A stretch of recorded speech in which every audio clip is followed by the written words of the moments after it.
Hey everyone, today we're going to be exploring Sutton Place, an exclusive neighborhood on Manhattan's East Side, known for a high concentration of cooperative buildings. It's most known in New York City as being the place for old New York wealth. A lot of wealth and really opportunity has changed hands over the last decade to 2 decades in New York City, with Sutton Place kind of falling out of fashion with newer wealth, as kids these days prefer new luxury condo buildings with special amenities such as swimming pools, dog spas, gyms, and the like.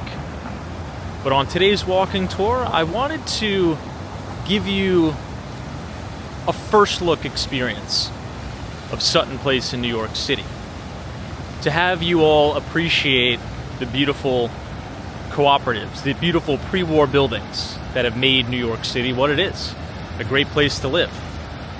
And you could do your own compare and contrast to say, you know what, maybe I would like to live in Sutton Place. Maybe I would like to give a co-op a shot, as opposed to all these glistening glass facade condominiums. So without further ado, let's go ahead and get started and head over towards Sutton Place. We're currently on the beautiful Park Avenue on the corner of East 52nd Street and Park. We have a beautiful view of 270 Park Avenue. This is going to be the new JP Morgan Chase office tower.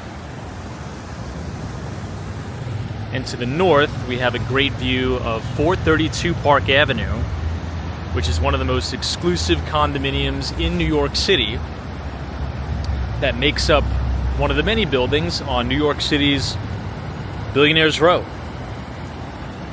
So let's go ahead and get started. Sutton Place is an exclusive and tranquil enclave along the East River in Manhattan. It is bordered by 53rd Street and 59th Streets between 1st Avenue and the river. We're on East 53rd Street now. We'll go ahead and make a right. I should also mention that we are right outside of one of my favorite buildings in New York City.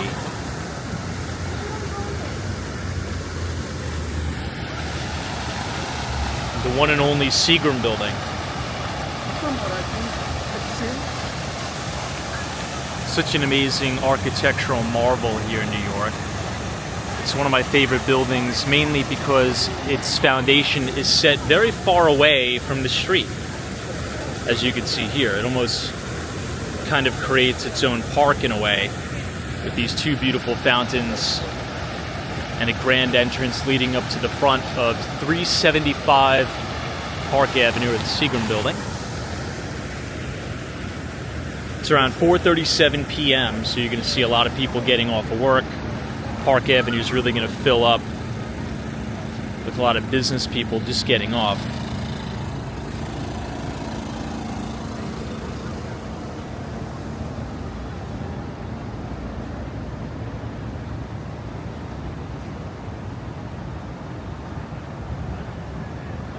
On our walk today, we're also going to pass the Lipstick building, which, if you're familiar with Bernie Madoff, he was one of the greatest schemers and scammers on Wall Street back in the day. Madoff ran his operations out of the Lipstick building, which we'll be coming up on here in a moment.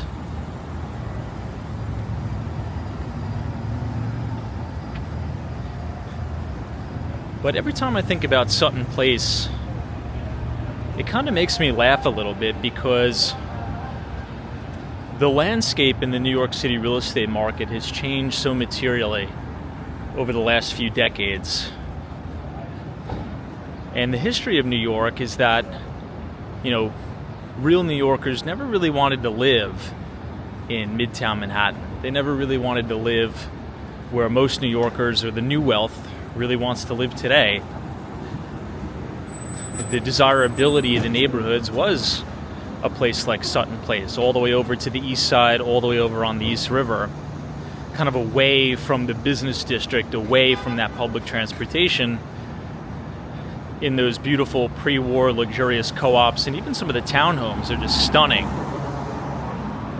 But you've seen valuations drop materially in Sutton Place. And cooperatives, what a lot of people don't know, is that they're very, very difficult.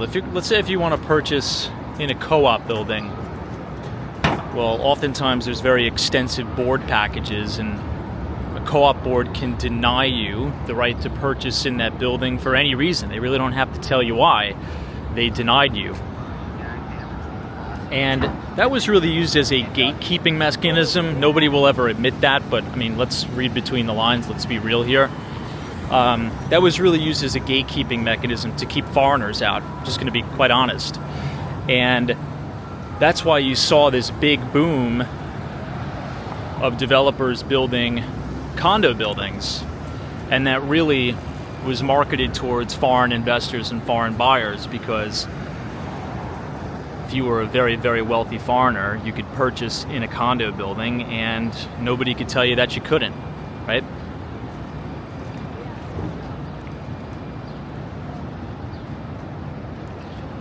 But in a co-op, it is much, much different.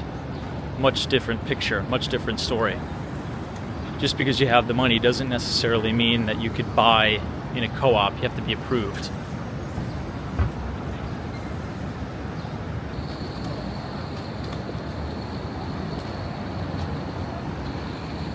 This is the main entrance to the subway station, Lexington Avenue, 53rd Street, where you can get the E and M trains.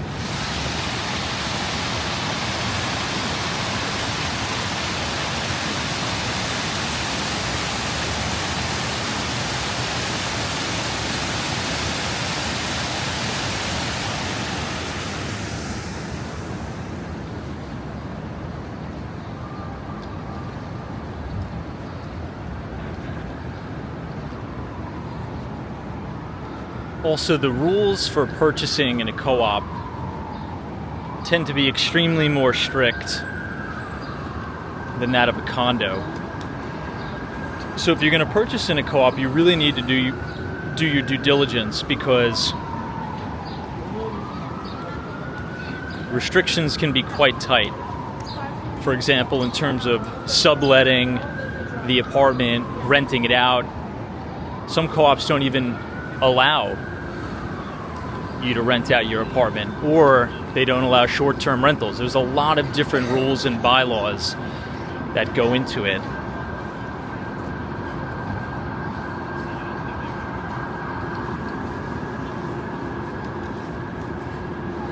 Condos are much more lackadaisical, if you will.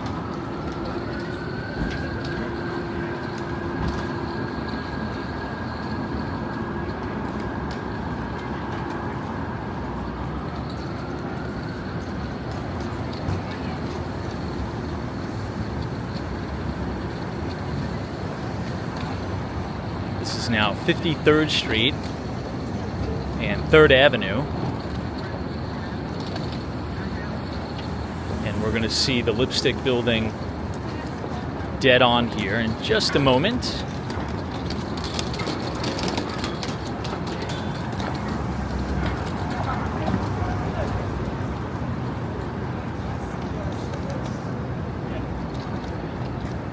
And here we have it.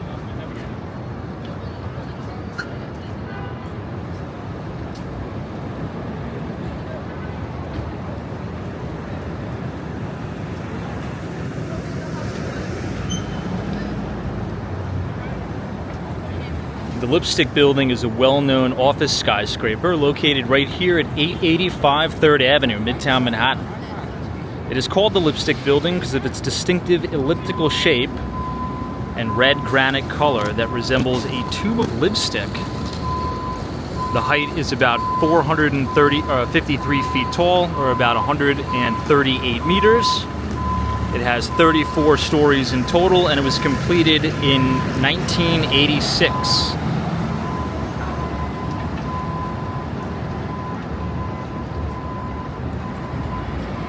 Pretty cool.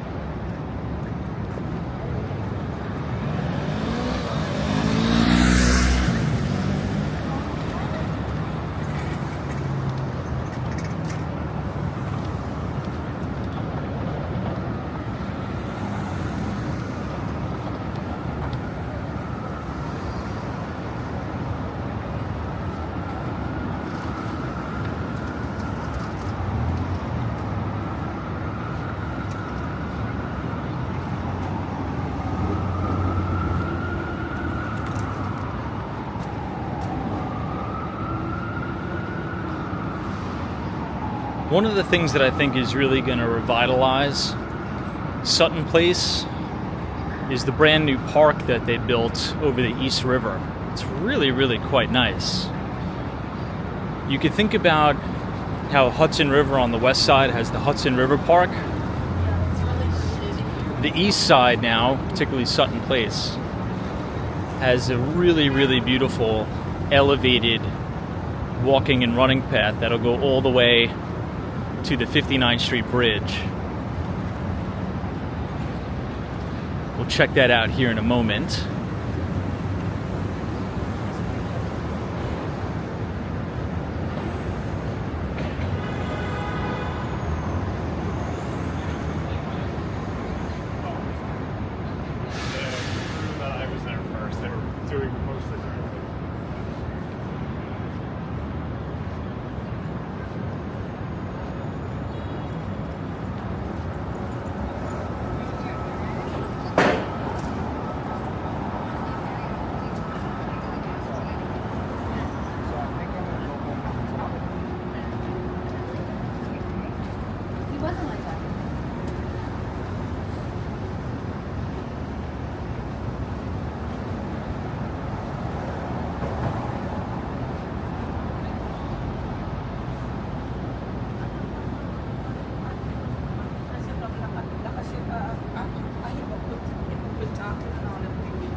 It does get a lot quieter the further east you go,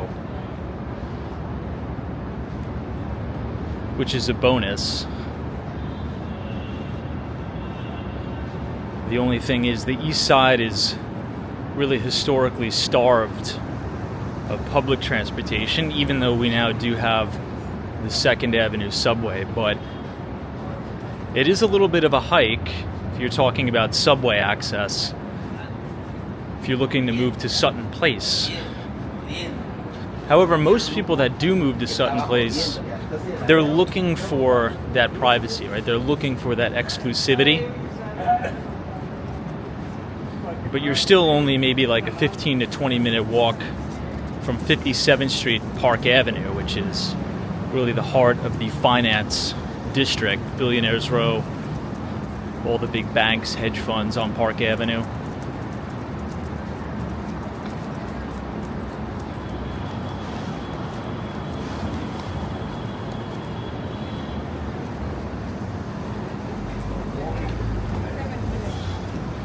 This is now coming up on 2nd Avenue.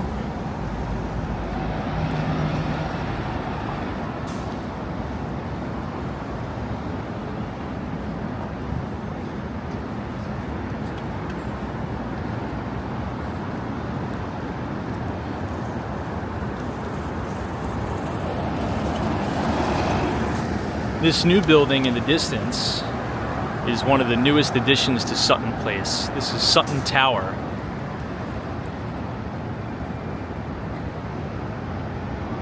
Thomas.Malloy Hansen worked on that project.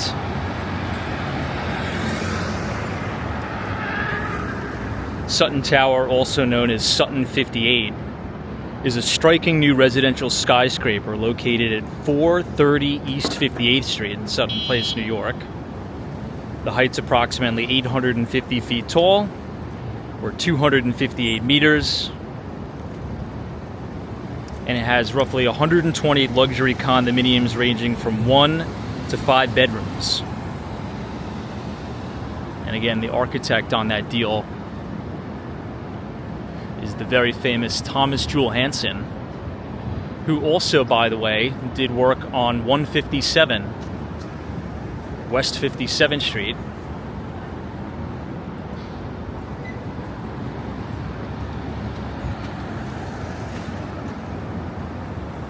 This is kind of a cool juxtaposition, seeing a lot of the pre-war, and then in the distance have a lot of the newer products.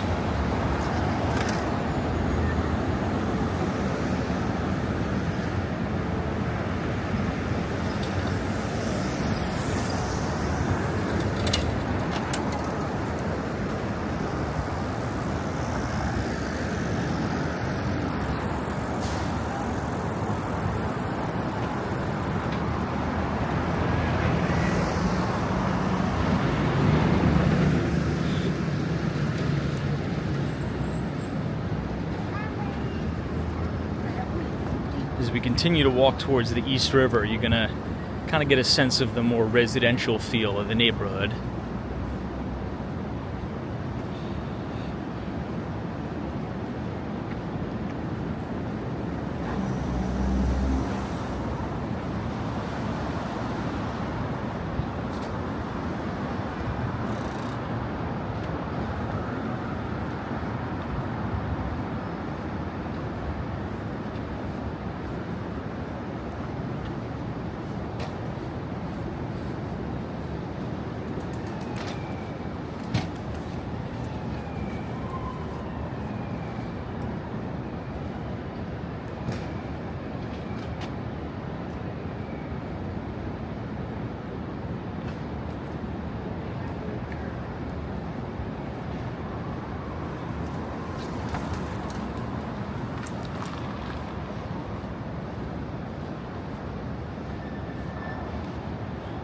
And to think how the New York City real estate landscape has changed really over the last decade, a lot of the ultra wealthy, high net worth individual foreign buyers is really what's been driving this market in many cases. And as we've reviewed, oftentimes, not all the time, right? But oftentimes they're kind of kept out of the co-op market, and it's a lot easier for them to transact and invest in New York City in a condo.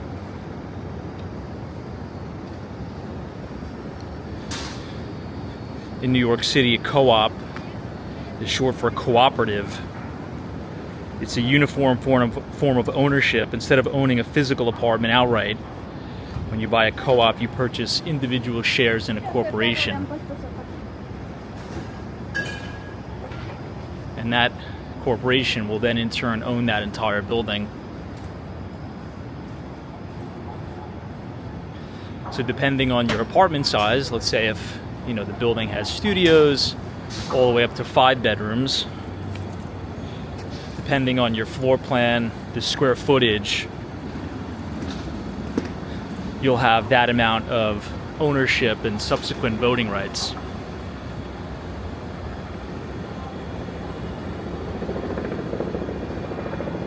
When you purchase those shares in that corporation, essentially it just gives the owner the right to live in that unit through something called a proprietary lease.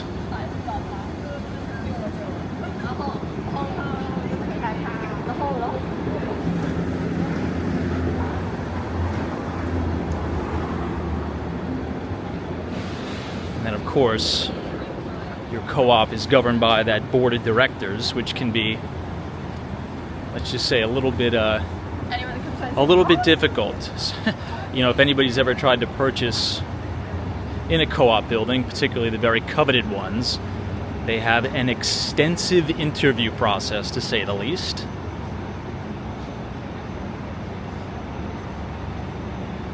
And obviously the board is who sets the rules of the building.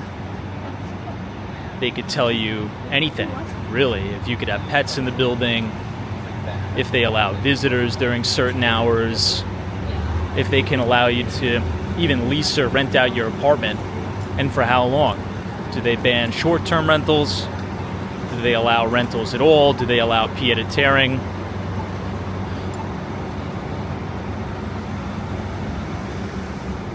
And now we are on First Avenue. You'll see lots of nice coffee shops, bodegas all along First.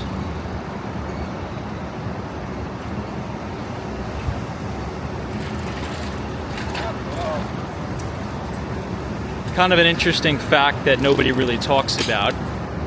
Well, maybe it's not a fact, but it's my personal opinion.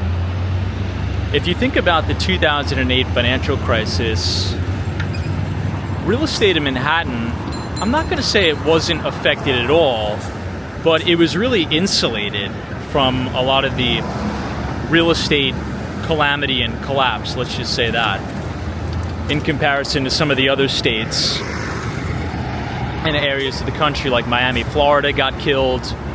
A lot of places in Texas got killed. Really all throughout the Sun Belt got killed. But Manhattan real estate kind of fared pretty good. And I have a theory as to why that is. In my personal opinion, I think it's because of the high concentration of co-ops in New York. Now, you might be asking yourself how that correlates. Well, as we talked about, there's a very, very strict board package.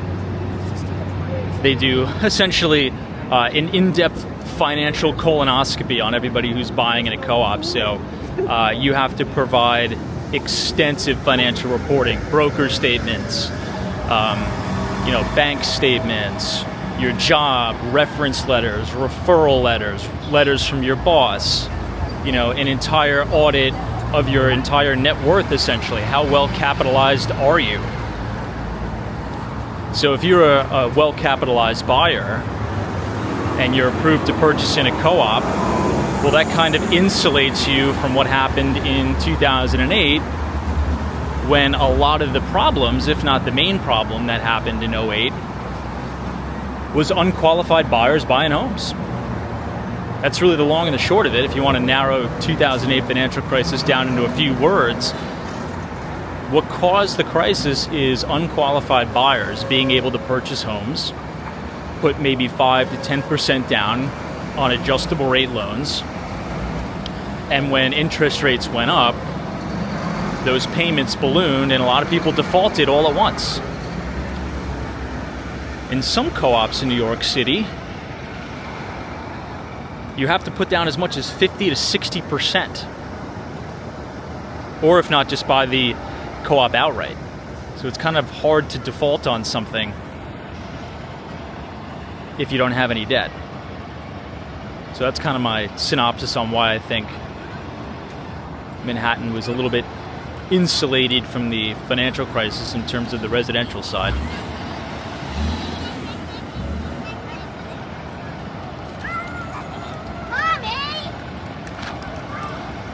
This is now East 55th Street.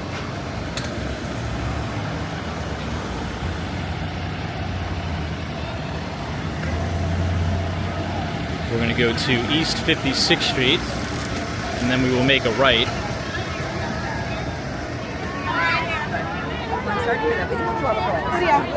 Oh, Skylar.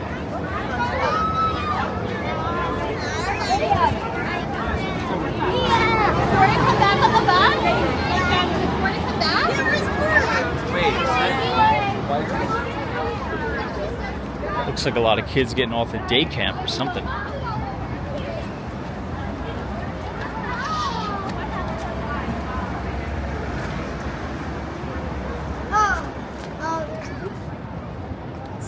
And then in the distance, you'll be able to see the very famous 59th Street Bridge.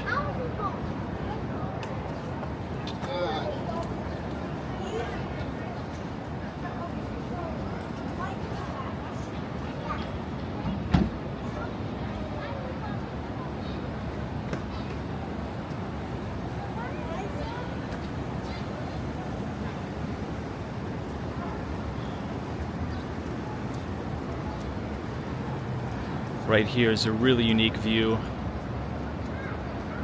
of 432 Park Avenue. You could also see the spire of the Steinway Tower and Central Park Tower.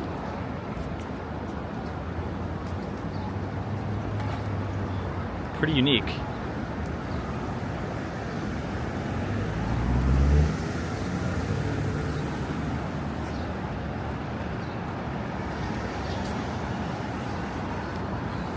We'll actually walk up to 57th Street and then make a right. I think 57th Street's the prettier block, so we'll go up there and check it out.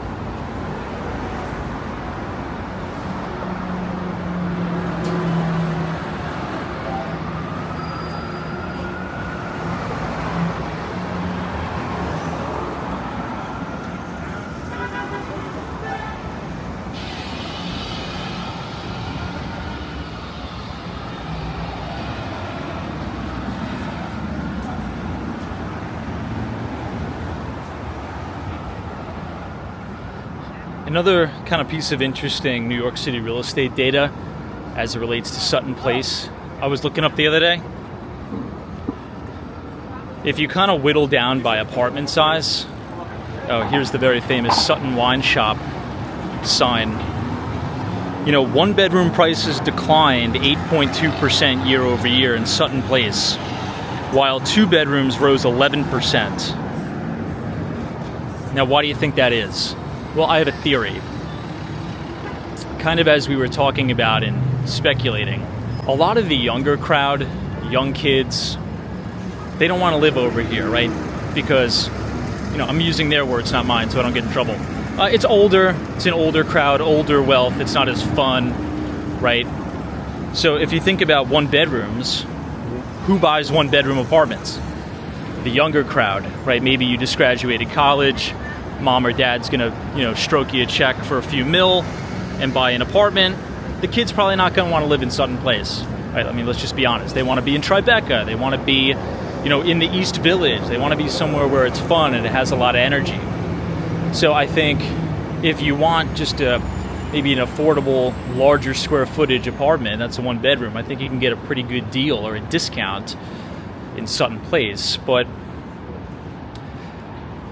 larger floor plans for two bedrooms, who tends to buy a two bedroom and up? Well, maybe, you know, an older couple that's downsizing, right? They want a quieter environment in Sutton Place. You know, they want the doorman building, they want the pre-war, very quiet, beautiful architecture, as you see here.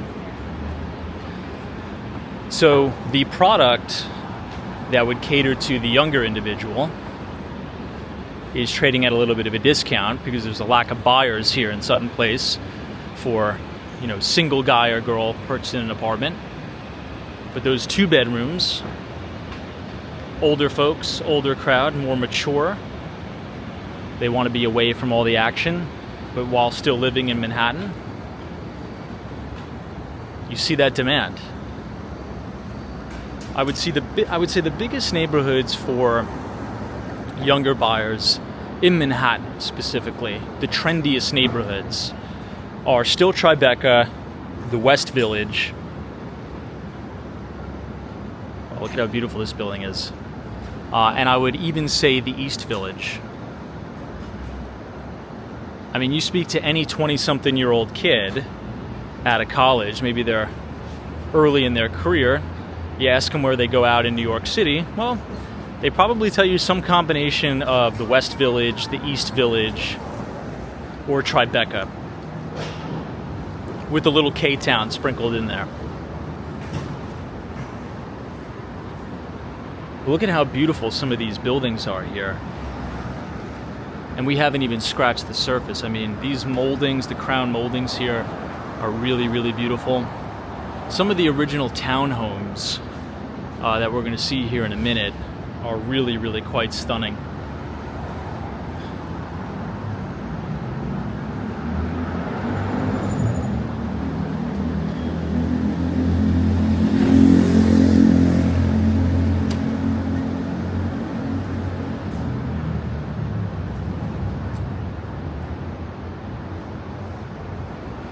Also notice the sidewalks here, very clean.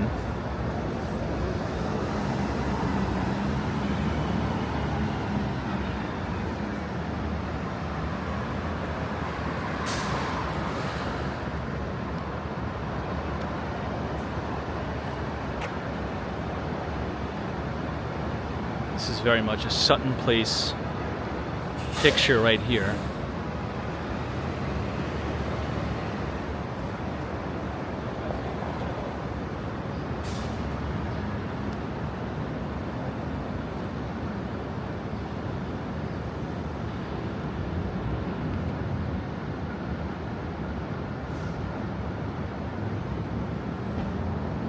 Landscaping is very nice, very meticulous. We're now coming up to Sutton Place South. Wow, look at this building here. Look at how beautiful that looks. Just the architectural integrity of that building is stunning.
This is my favorite shot on Sutton Place. Look at how beautiful those buildings are. And we're pretty much right on the East River now, everyone. Look at how cool this view is, the 59th Street Bridge.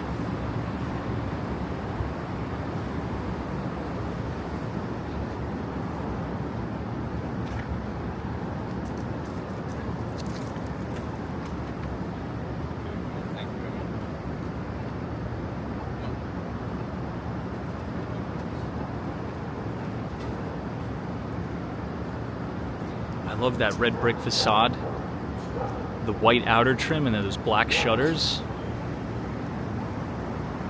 So nice.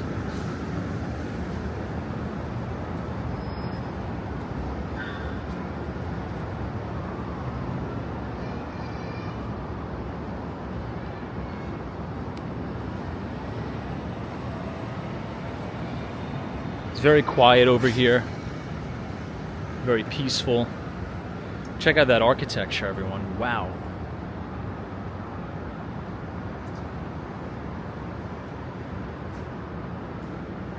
It's kind of like, I don't know if that's marble or limestone. Look at the juxtaposition from Sutton Tower to all these pre-war buildings. Pretty cool.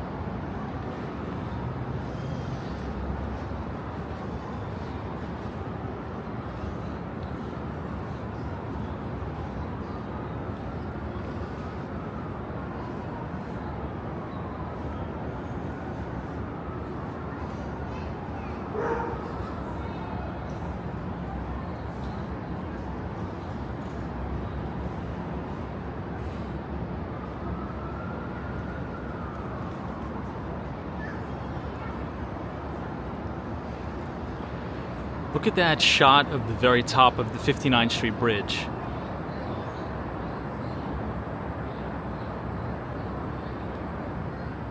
I think you guys are really going to like this.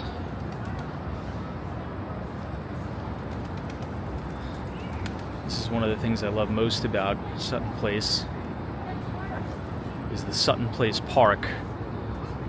Check this out.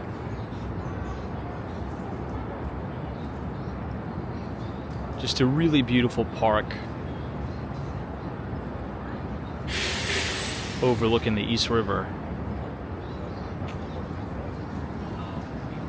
Don't get put off by the fact that it is very heavy, very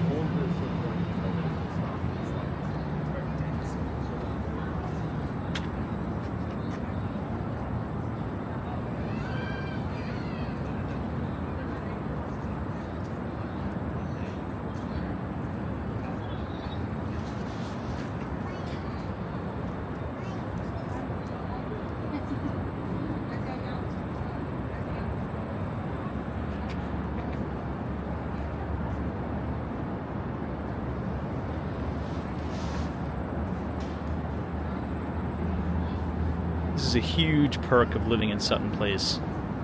Be able to kind of enjoy all these outdoor gardens and parks. But again, in the winter, it's pretty brutal, so won't be able to enjoy it too much. You really have to maximize the enjoyment during the spring and the summer, even the autumn too.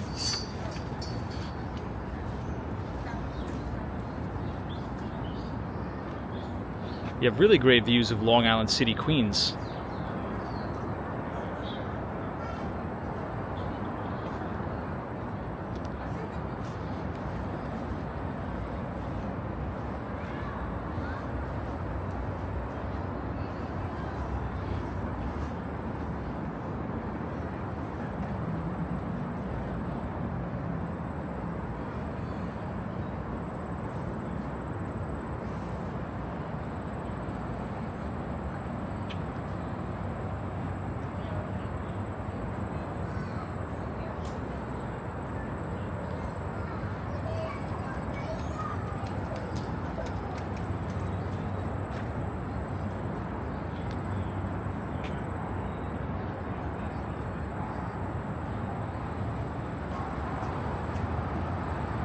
Really amazing views. See Roosevelt Island.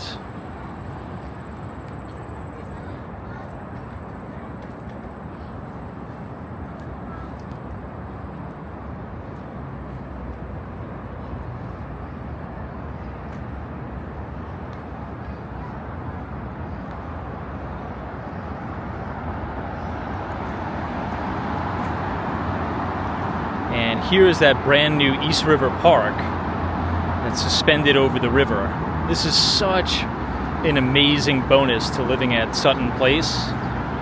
You can utilize and enjoy that park. It's unbelievable.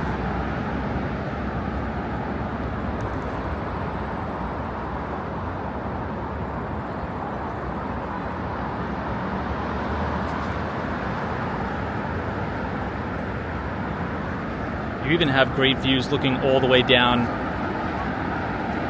into downtown Brooklyn.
Could you imagine living in these apartments? The views that you have over the East River?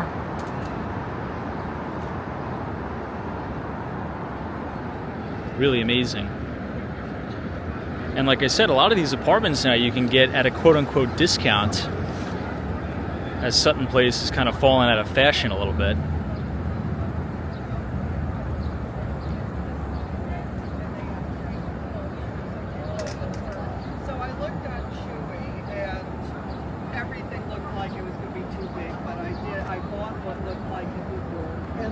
They did. They have the Velcro.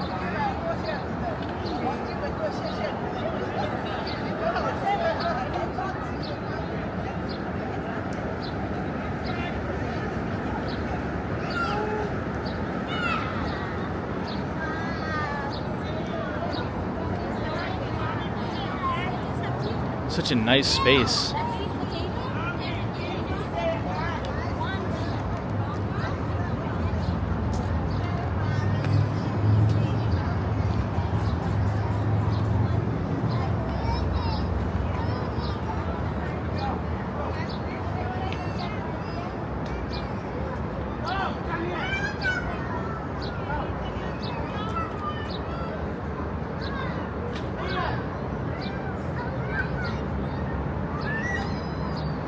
Isn't that amazing? Imagine being able to sit down on this bench in the morning, have a cup of coffee, read the newspaper before you head off to work. It's amazing, amazing.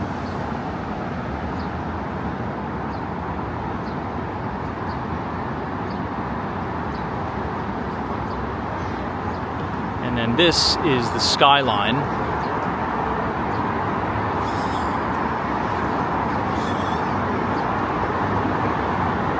All the way over in Queens.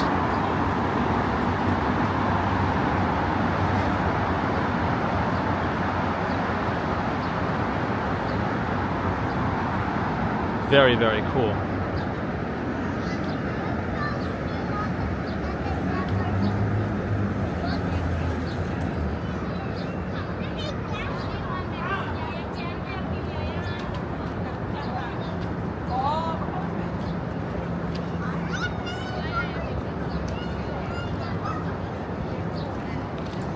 I love those Juliet balconies. Look at these. These are these little Juliet balconies here. You could open the window, overlook the water.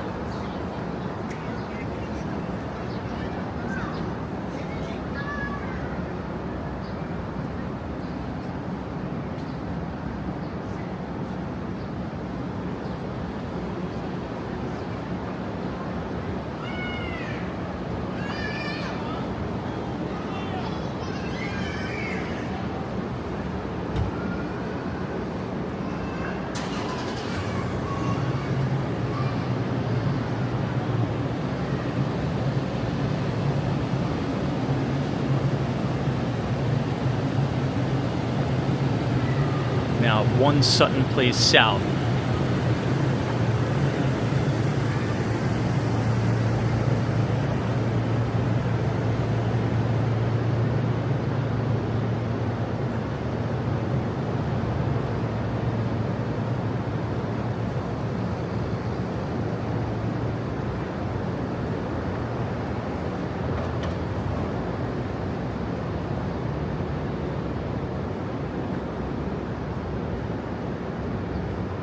We'll make a left because I want to show you all the main entrance to that gorgeous new park.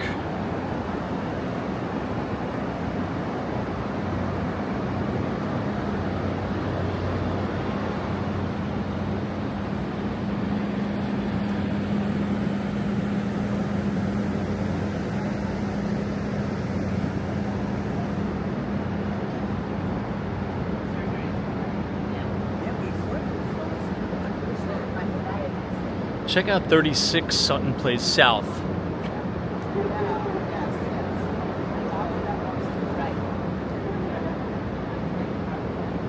I really like this building with those balconies.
Okay, and here we are, East 54th Street and Sutton Place South. So if you're visiting New York and you'd like to come check it out for yourself, please do. Just come to East 54th Street and Sutton Place South. You'll have the main entrance to the walking path and the cycling path.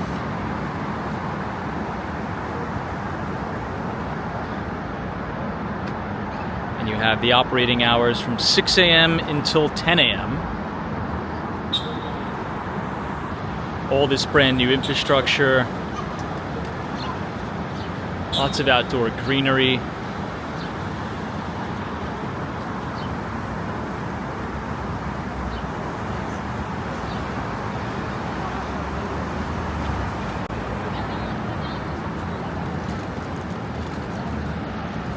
Let's go ahead and head over. This is one of my favorite things to do in New York City during the summertime.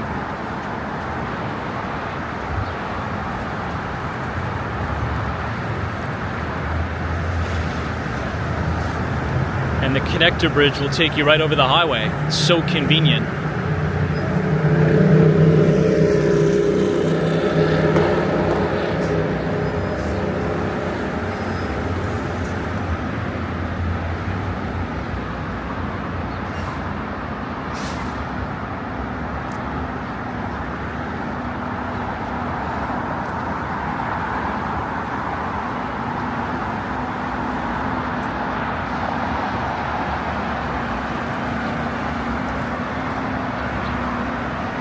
beautiful park down below.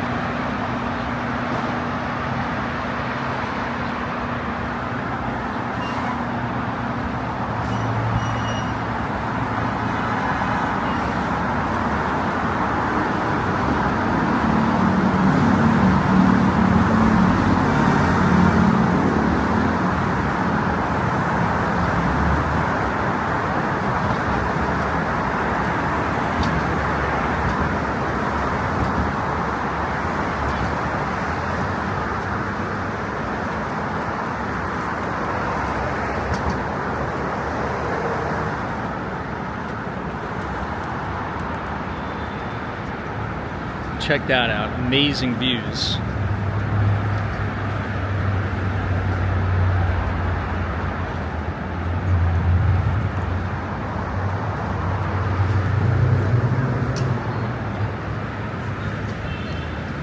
You could even see the United Nations from here too.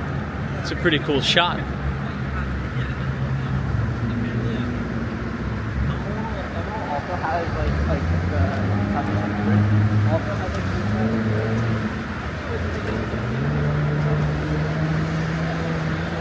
And those are many of the co-ops overlooking the water.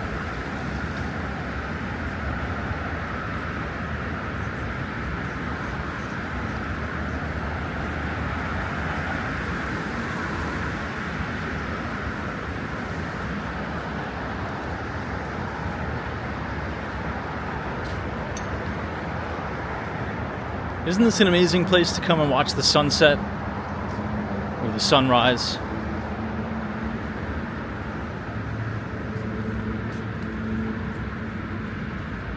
You could even see the spire of the World Trade Center.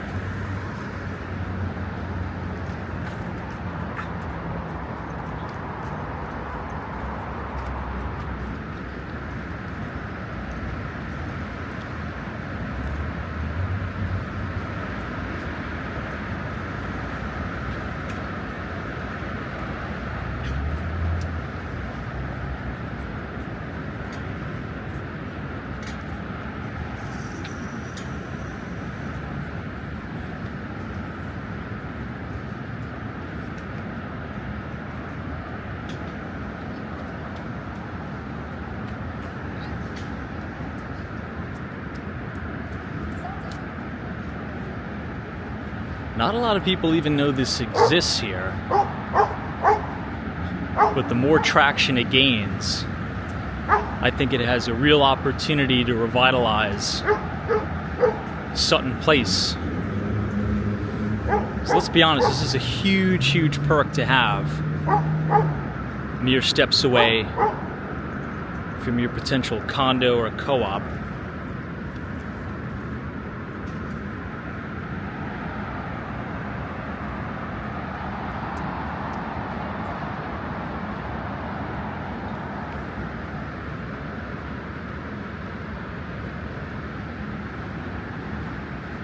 Alright everyone, if you enjoyed this walking tour up by Sutton Place, leave a like on the video, subscribe if you're new, and stay tuned for our part 2 walking tour of Sutton Place, New York.